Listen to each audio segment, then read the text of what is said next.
رسول اللہ صلی اللہ علیہ وآلہ وسلم نے فرمایا کہ جو شخص رات کو بستر پر لیٹ کر 10 مرتبہ یہ دعا پڑھے گا، اللہ رب العزت اس کی حفاظت کے لیے 70 فرشتے بھیجتا ہے اور اس کو شیطان کے شر سے محفوظ رکھتا ہے۔ لا الہ الا اللہ وحدہ لا شریک لہ لہ الملک ولہ الحمد یحیی ویمیت وہو علی کل شیء قدیر۔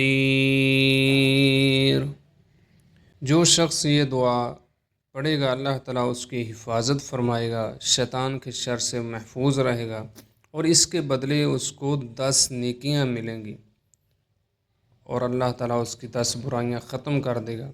اور سب سے بڑا اجر یہ ہے کہ اسے 10 مسلمان غلام آزاد کرنے کا ثواب ملے گا۔